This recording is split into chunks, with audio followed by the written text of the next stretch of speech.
தங்கள் புண்ணியங்களை உத்தரிக்கிற ஸ்தலத்து ஆன்மாக்களுக்கு ஒப்பு கொடுக்கிறவர்களுக்கு கிடைக்கும் பெரும் பலனை பற்றி தியானிப்போம். ஜெர்மனி நாட்டில் ஜெத்ருத்தம்மாள் என்ற கன்னியாஸ்திரி உத்தரிக்கிற ஸ்தலத்து ஆன்மாக்கள் பேரில் மிகவும் இரக்கமுள்ளவராக இருந்ததால் அவர்கள் படுக்கையிலிருந்து காலையில் கண் விழிக்கும் போது முழங்கால் படியிட்டு, என் ஆண்டவரே, உம்முடைய கிருபையினால் இன்று முழுக்க நான் செய்கிற புண்ணியங்கள் அனைத்தையும் உத்தரிக்கிற ஸ்தலத்து ஆன்மாக்களுக்கு உண்டான வேதனை சீக்கிரமாய் முடியும்படிக்கு தேவரீருக்கு காணிக்கையாக ஒப்புக் கொடுக்கிறேன் என்று தினம்தோறும் வேண்டுதல் செய்வார்கள்.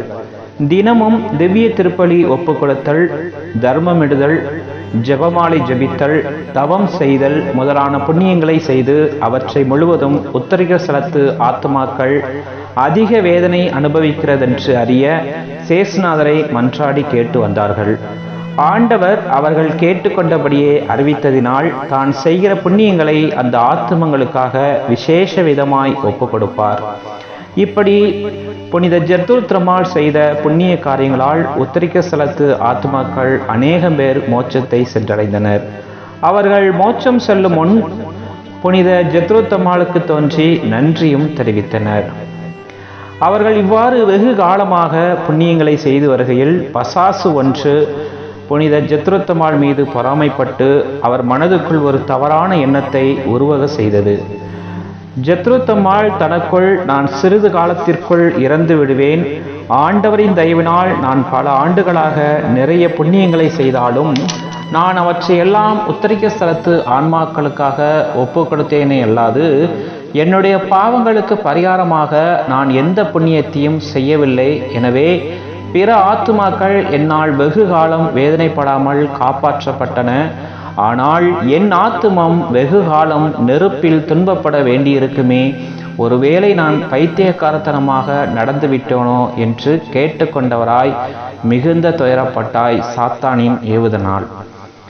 புனித ஜெத்ருத்தம்மாளின் எண்ணத்தை உணர்ந்த ஆண்டவர் அவருக்கு காட்சி தந்து, என்ன உன் துயரம் என்று கேட்டார். அவரோ, ஆண்டவரே, தேவரீர் உம் உதவியினால் நான் செய்த புண்ணியங்களை எல்லாம் உத்தரிக்கிற ஸ்தலத்து ஆன்மாக்களுக்காக ஒப்பு கொடுத்தேன் என்பது உமக்கு தெரியுமே.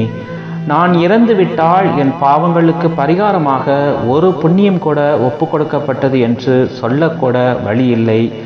இதனாலே தான் அநேக காலம் உத்தரிக்கிற ஸ்தலத்தில் வேதனைப்படுவேன் என்று அஞ்சுகிறேன் என்றார்.